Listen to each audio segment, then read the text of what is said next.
late. Wayne is not going to be with us this evening. She is on vacation.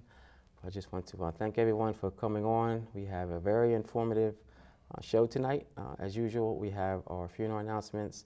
We have some birthday shout outs. We have some community news.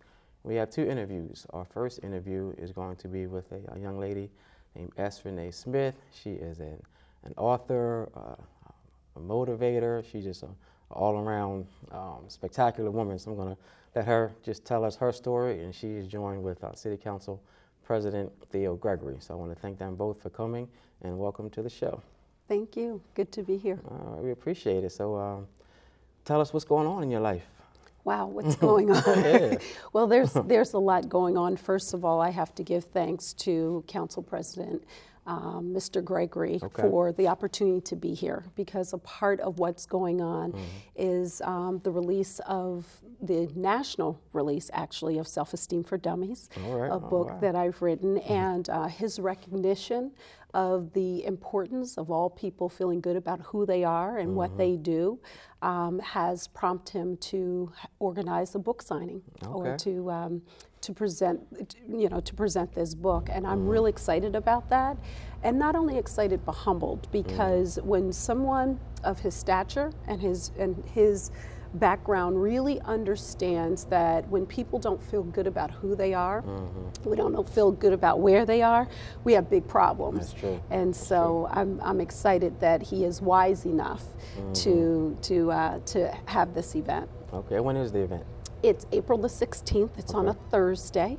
It's from 4 to 6, and it'll be at City Hall, the Lewis Redding building. Okay. And I'm going to be there. And again, going back to Mr. Gregory's commitment to the community and to this whole concept that people should feel good about who they are and where they are in life. He has purchased copies of the book, and the first 10 guests that show up will get free copies, and they are on him. So I can't take credit for that. And I think, again, it goes back to his commitment to the community and people feeling good. All right. So Theo, you want to chime in? Yeah, it's not just a person as an individual feeling good about themselves. It goes to family. It goes to community. So as a legislator, it's my job to promote a healthy community. So it starts with individuals, it starts with families, and it goes to the individual. But I want to also thank you for all those accolades you gave me, the way you gave Ms. Smith when you introduced her. Oh, yeah. I was going to save yours for last. Oh, yes, what you were after the show. Just want to that was my self-esteem kicking in. I'll give him a copy of that book, too. Sign it for him.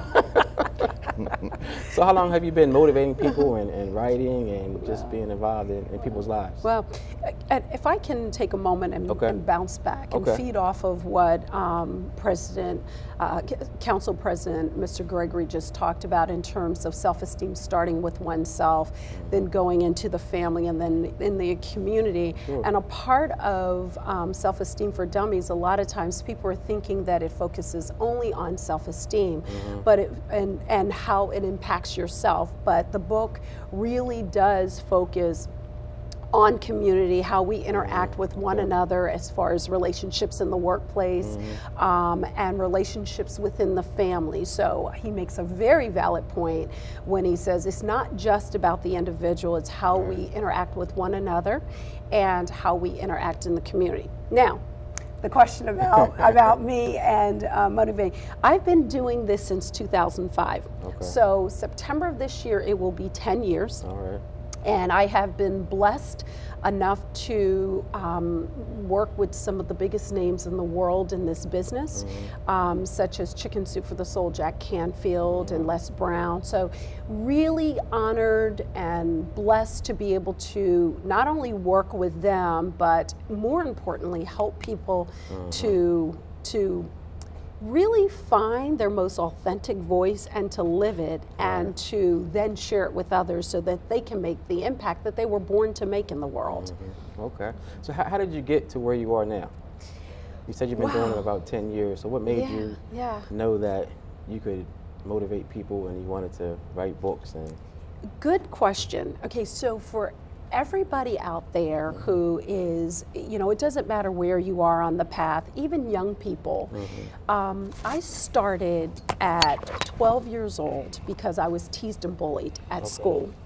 And I had lost my voice.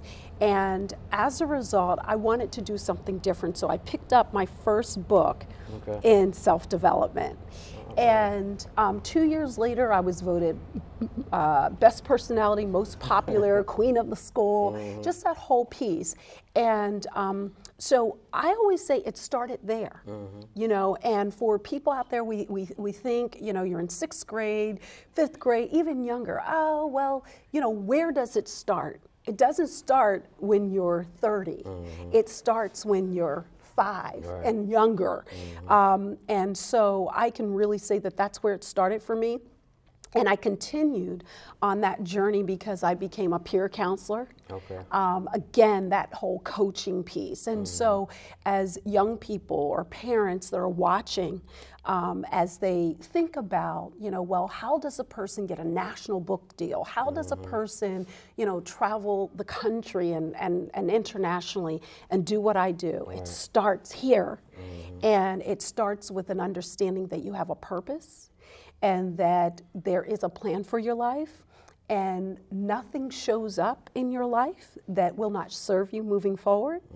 And that if you use it, if the teachers, you know, see, you know, a child going in a particular direction, if they help mold that, if parents help mold that, we'll have some great soldiers on the battlefield changing the course of our country. Also says that you're a branding expert.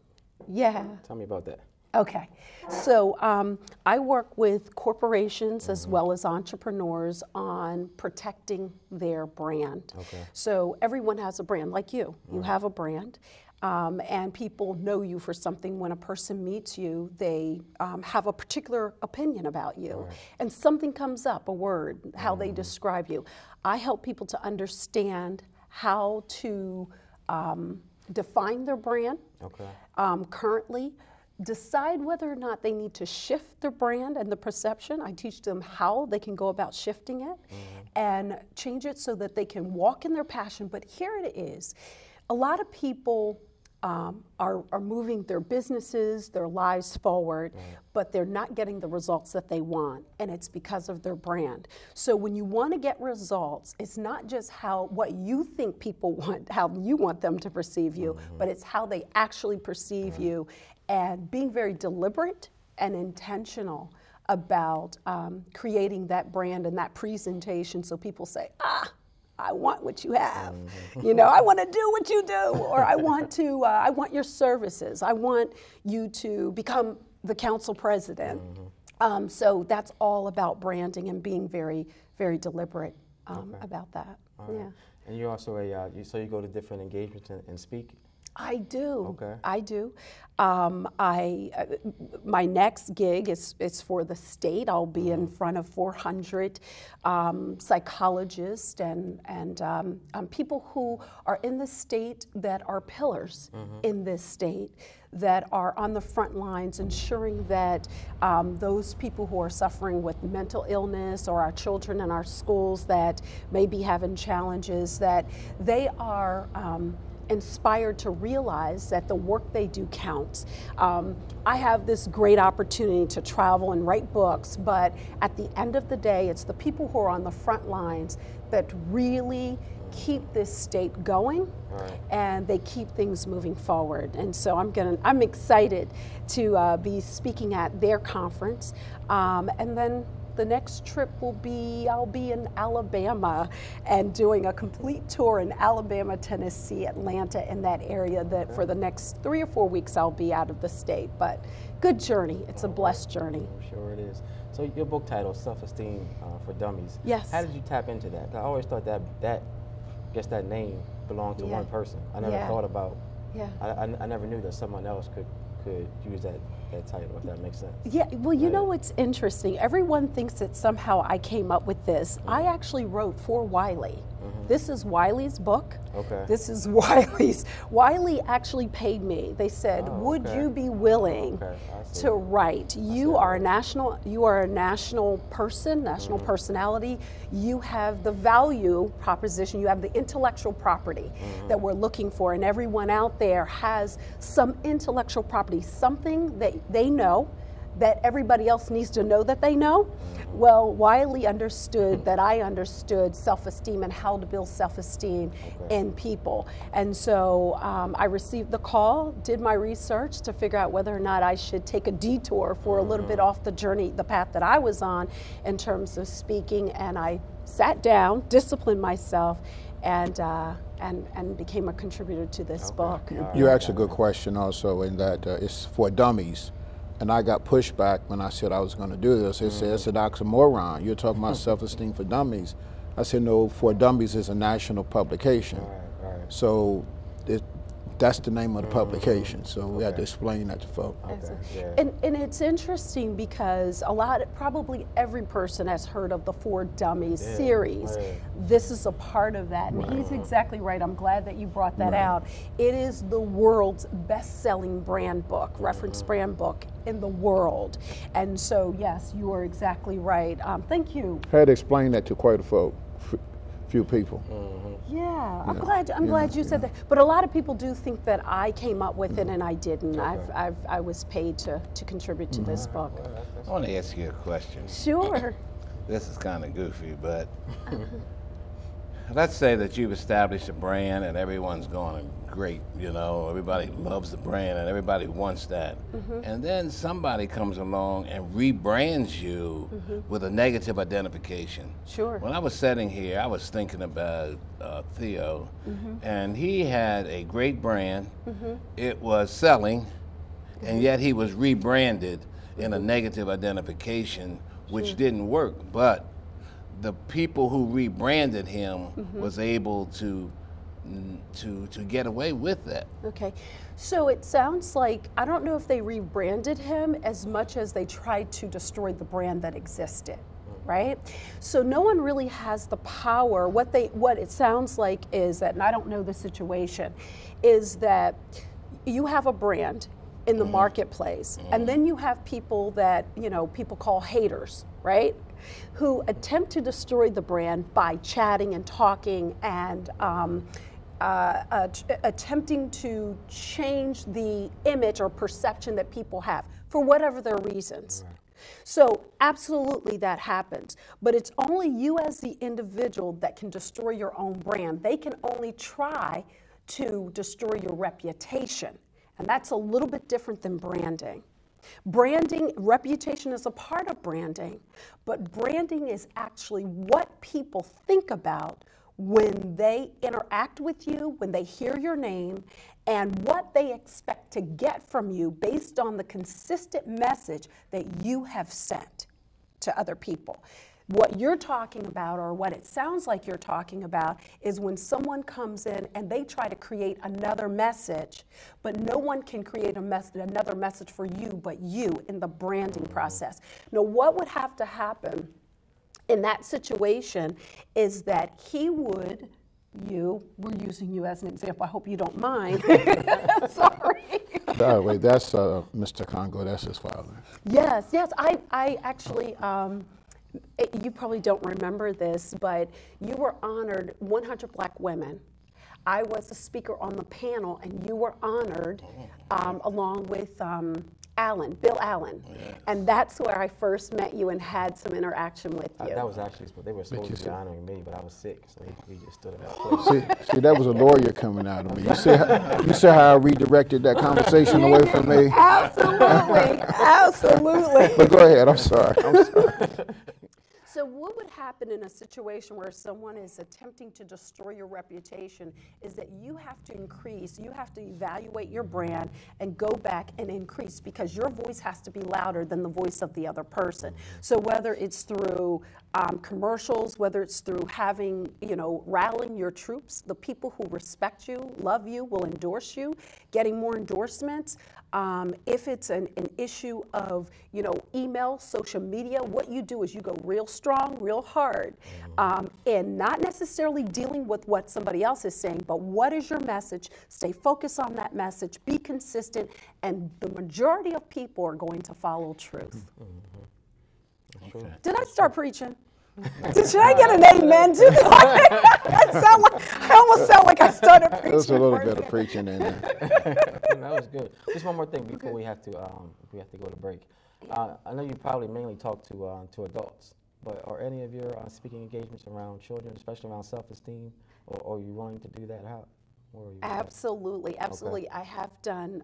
I've spoken at middle schools, high schools, colleges, and universities. And interesting enough, that's where I started. Okay, all right. Yeah, that's. You know, it's very interesting. I have a godchild that does this for corporations.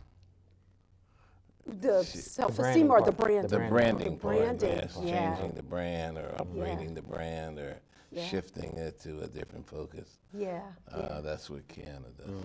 That's awesome. I was telling Trippy that I actually work with companies as well, but on the people development side. So I make sure the people who work for the multi-billion-dollar companies don't destroy their brand because they are the frontline people. Anything they say or do could really throw that brand out of sync. And so I make sure I'm on the opposite side. She's probably on the marketing, PR side, absolutely. That's where I started too.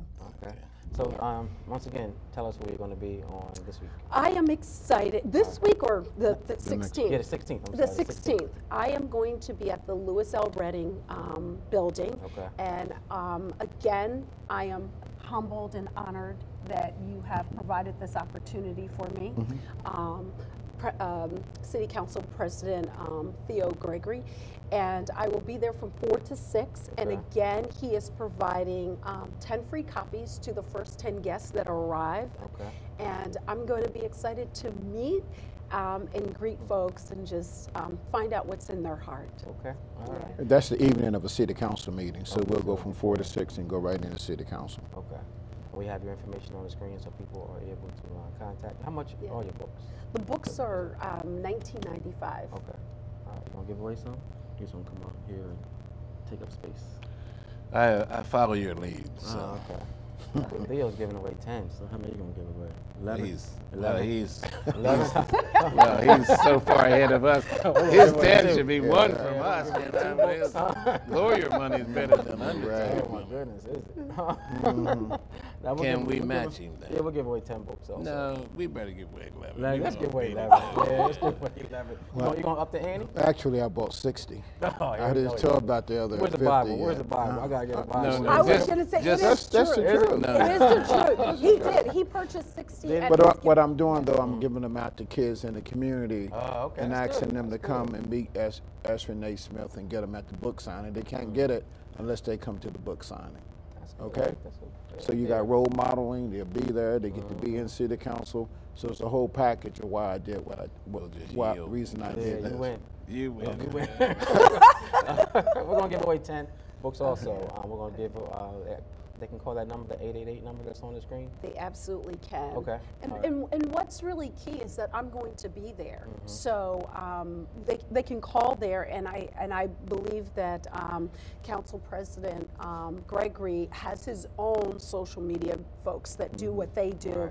And I think that that's probably the best way, because this really is his baby, and I'm just honored to be a part of it, and honored that he has the foresight and wisdom to understand how significant this issue is to individuals, families, and the community. That's true. I have to give it up to him. He's a guy who is definitely involved in the community and interested in the community. Yeah.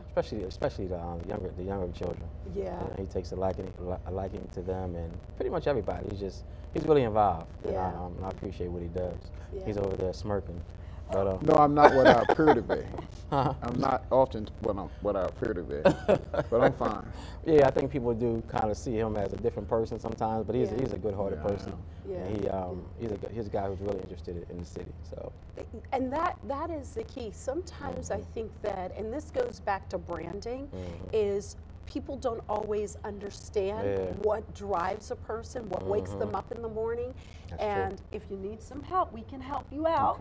And because at the end of the day, the perception could be wrong, but how do we really change and understand that he has a heart for the people? Because that's the key. Someone who has a heart for the people and is about the people and about helping to move people forward. And I had a conversation with him when we were in the green room, and I will tell you, I've known him. I know actually my family is friends with his wife. That's how we connected. Okay. And I didn't know as much about his heart and who he is and what he's really about and the fact that he is all about servanthood until I was talking to him. And I started leaning in like this and I started asking him questions and started digging because I wanted some of what he has. All right, I think that's what we all do. all hail. That's right.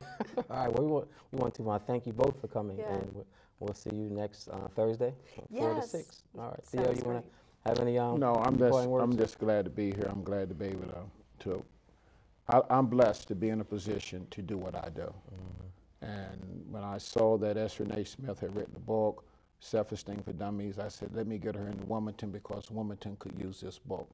I just think that the more we have positive themes throughout our community, the better off we'll be. All right, well, thank you for it. All right, we're going to take a quick break, and we'll be right back with our next interview. Thank you. Hello, and welcome back, and we hope that you enjoyed our first interview. Now, I guess this is a part of Sammy's Corner. Absolutely. I know I invited our next guest on because I know how passionate you are around education and city issues.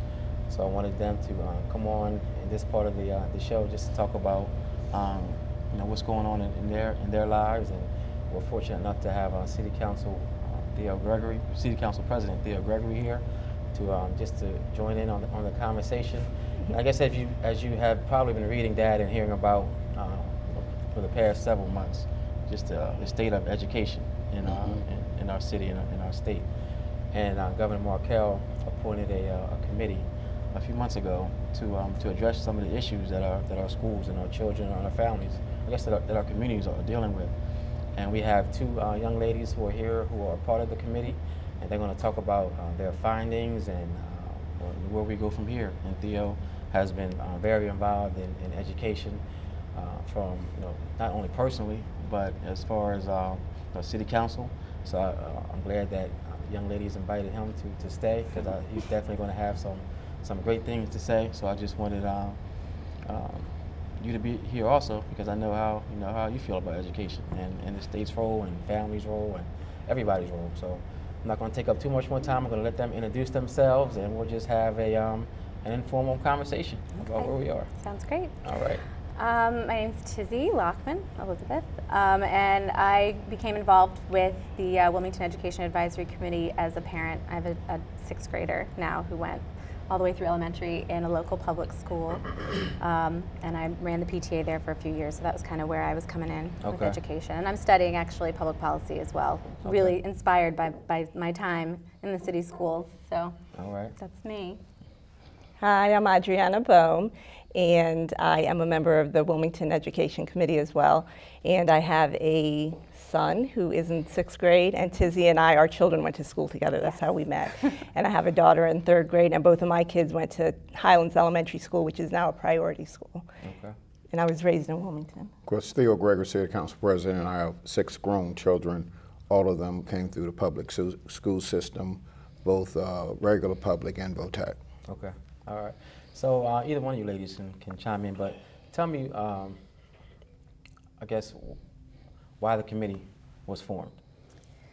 Wow. Well, I think, Adriana mentions the priority schools, which I think a lot of people have heard that term. So in early September of last year, 6 schools within the city limits, 5 of our elementaries and 1 middle school in Red Clay and Christina school districts were designated priority schools, which basically means that they're in the bottom 5% performing schools in the entire state and need to be restructured. So that caused a lot of uproar, I think, in the community in terms of what does that mean, what's going to happen to our schools, are they going to be taken away from us, so on and so forth. So, I mean, I can't say for sure, but within a month, the committee was established to address, so what's going on with Wilmington? What do we need to give ourselves a better landscape of schools. Right. Okay. So I think that was really what our charge was intended to be. I think so. Yes, I think so. And I also think that there were a number of things that happened in Wilmington along with the priority schools, but this is a road we've been on for a long time. So we've had a number of committee reports that have been created even in this century, I think 2001, 2006, 2008, 2013. So here we are on our 5th report.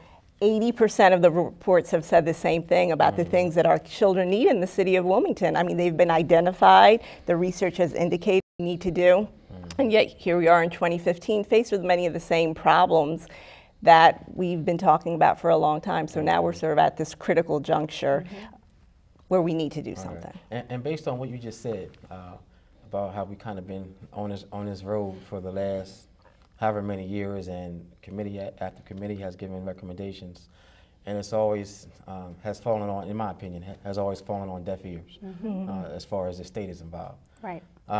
What's different? What do you think is different? Can I make a comment on that? Sure. The state would say it has not fallen on deaf ears. Right. We would say it's fallen on ears that have done it the wrong way. Okay. Because the state would take a polygraph test, and in their heart of hearts, they would think that they are doing it the right way, but they are not doing it the right way. Right. And in my opinion and in others' opinion. So. Right.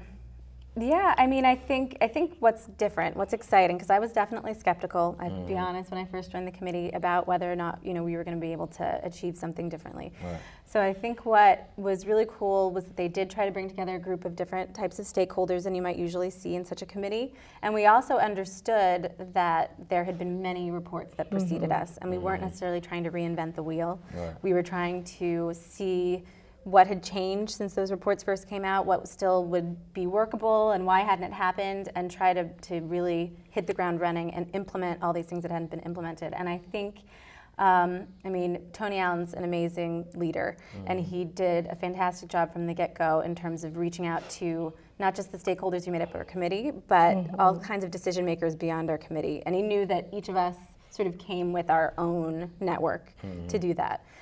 So I think just sort of being strategic like that, and knowing that we were going to have to be talking to legislators on every level, from the city to the state, and convincing people who actually are the ones that are going to be voting on these measures, that now is the time and this was the right thing to do.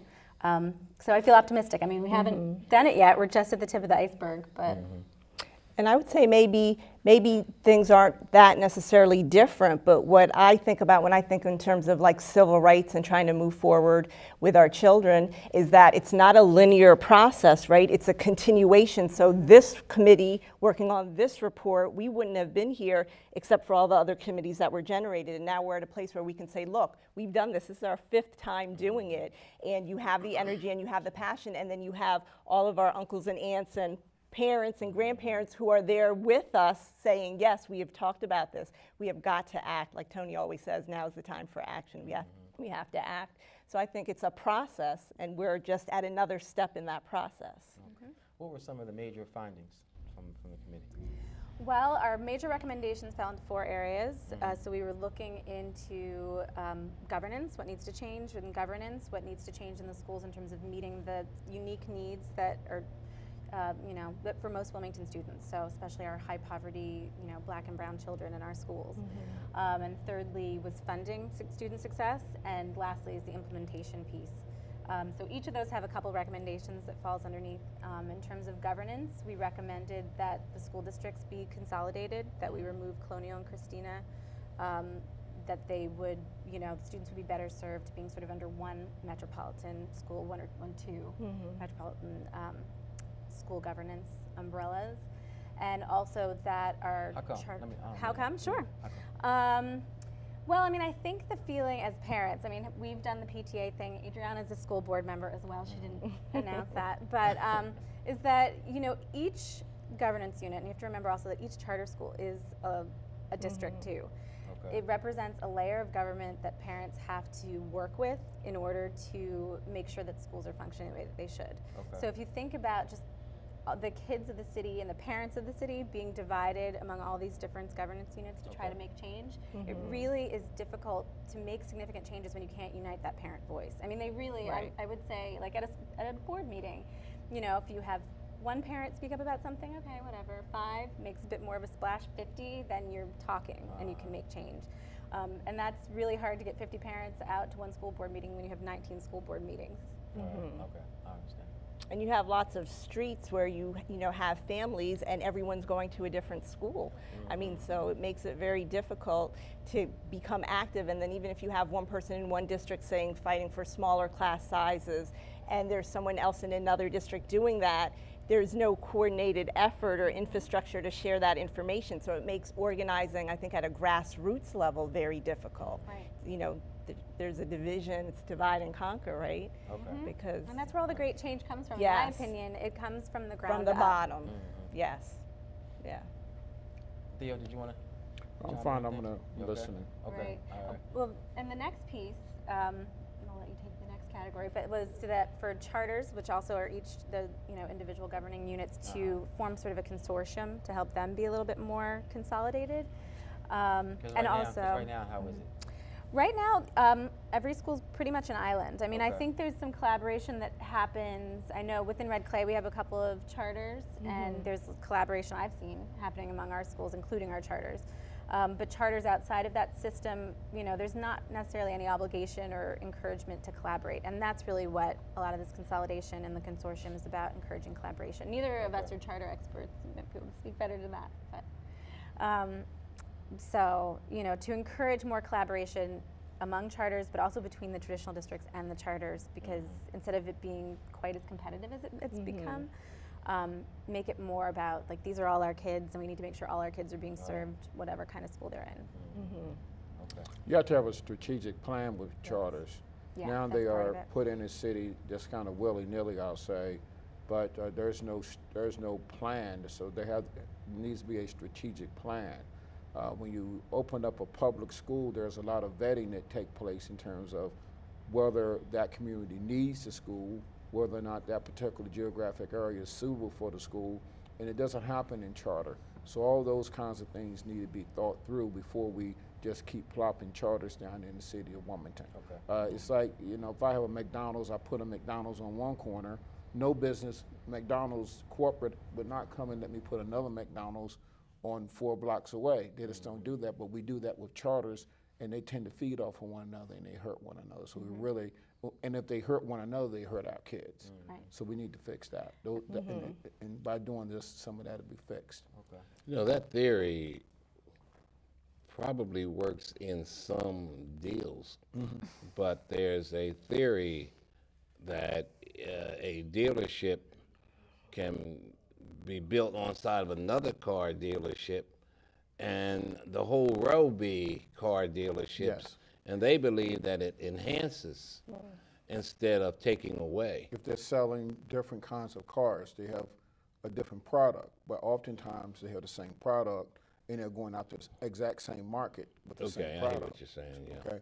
Because McDonald's sells to the same people. That's so right. it wouldn't work with McDonald's. I agree, we'll work with dealerships. Okay.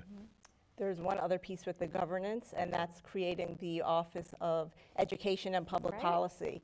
So that's something the committee has been strongly in favor of, because one of the things we are saying in this report, once again, is that we have 11,000 children in the city of Wilmington, and the people who are responsible for raising those children and the city of Wilmington have never had a major say in what's going on with the educational needs of those students. So even if you look at something like a school board, you'll have 2 representatives in Red Clay from the city, but you have a 7-member board. So what type of representation is that when you have such a small voice?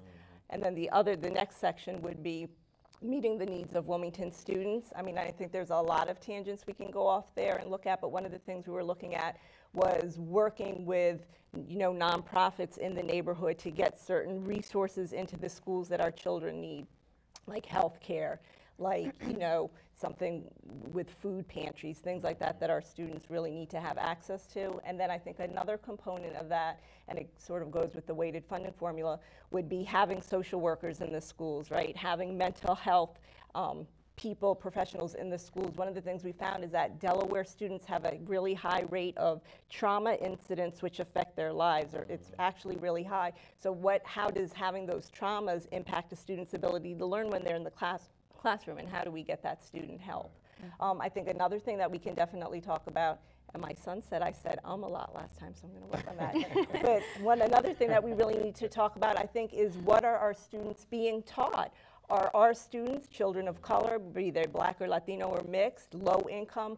Are the experiences of their families and the struggles their people have participated in, is that being reflected in the curriculum? Because research shows when students feel included and part of the educational process, their performance excels. And we don't necessarily know if that is occurring. In fact, we know it's really not occurring to the extent that it should be.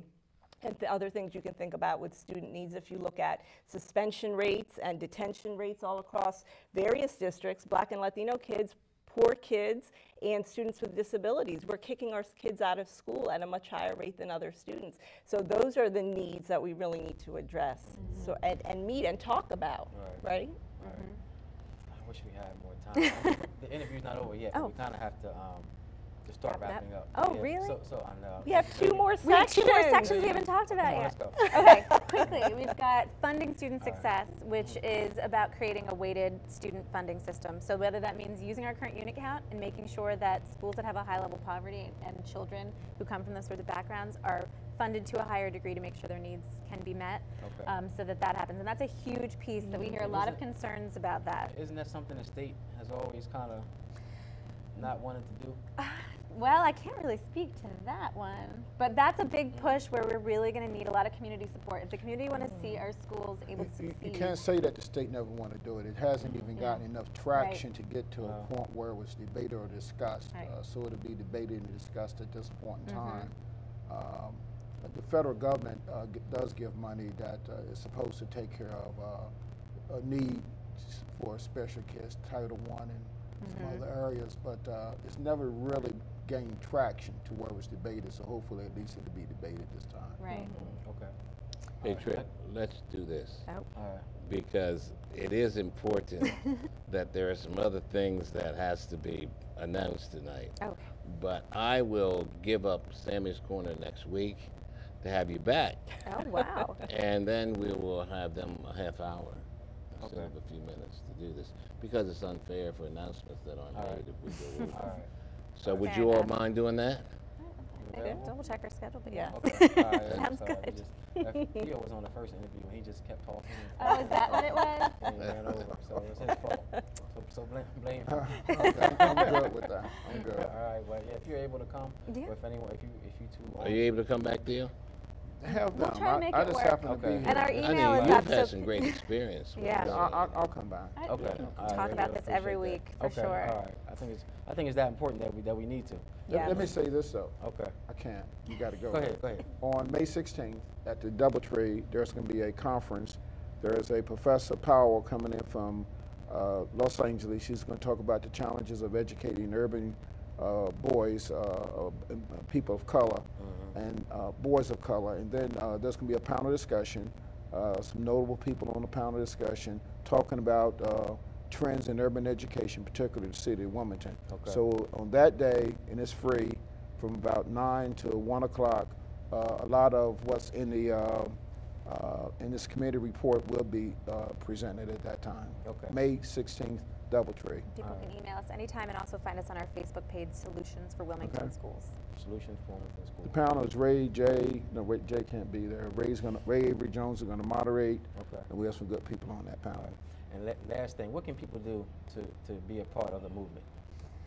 We really need people to raise their voices as we start reaching out to legislators on all the different levels, and that's huge. So if people are interested and able, I mean, it can be as simple as sending an email. So we'd be happy to help coach people on that one if they feel they need it. Okay. But that's what it's really where the rubber's gonna hit the road, I think. Okay. And we had City Council's phone number on the screen earlier, so we can put that back up there.